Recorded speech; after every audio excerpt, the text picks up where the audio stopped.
রামনবমীর মিছিলের অস্ত্র উদ্ধারকে কেন্দ্র করে পুলিশের সঙ্গে ধস্তাধস্তি।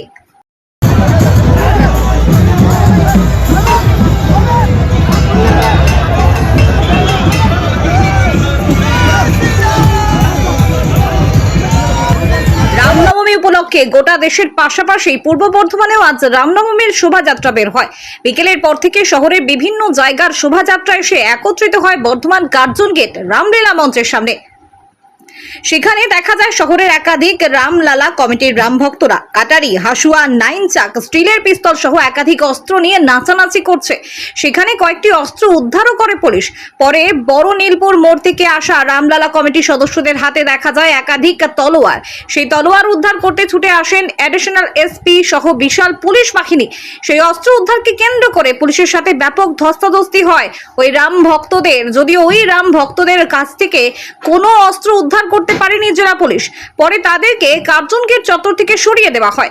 অন্যদিকে বর্ধমান তেঁতুলতলা বাজার সংলগ্ন এলাকার একটি রামলালা কমিটির সদস্যকে হাতে কাটারি নিয়ে ঘুরতে দেখেন পুলিশ কর্মীরা। সেখানে অস্ত্র উদ্ধার না করে তাকে অস্ত্র সরিয়ে রাখার নির্দেশ দিলে পুলিশের নির্দেশকে থোড়ায় কে আর মুখে কাটারি নিয়ে হিন্দি সিনেমা পুষ্পা স্টাইলে ঘুরতে থাকেন। এই রামনবমী উপলক্ষে শহরের বিভিন্ন প্রান্ত থেকে আসা শোভাযাত্রা কার্জন গেটের সামনে আসার ফলে কার্যত স্তব্ধ হয়ে যায় গোটা কার্জন গেট চত্বর। বিকেলে 5টা থেকে রাত্রি প্রায় 9:30 পর্যন্ত এই শোভাযাত্রা বেরোনোর ফলে যানজটে আটকে পড়েন বহু মানুষজন। সব মিলিয়ে রামনবমী উপলক্ষে বর্ধমান শহর ছিল উচ্ছ্বাসে ভরা। তবে রামনবমীতে অস্ত্র নিয়ে শোভাযাত্রায় নিষেধাজ্ঞা জারি করে হাইকোর্ট। হাইকোর্টের নিষেধাজ্ঞা যে কাগজ কলমেই বহাল রইল, বাস্তবায়িত হলো না, তা ফের প্রমাণ করলো রাম ভক্তরা।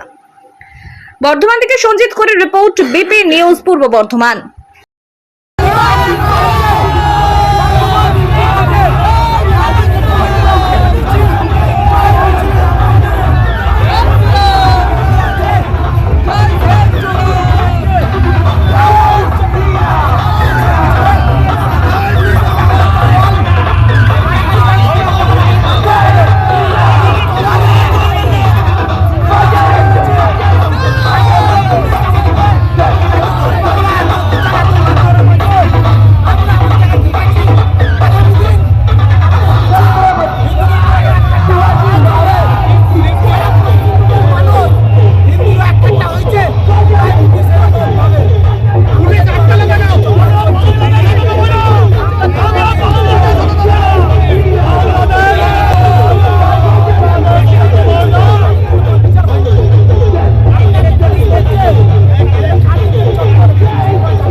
তলোয়ারটিকে নিয়ে গেছে, তলোয়ারটিকে নিয়ে গেছে।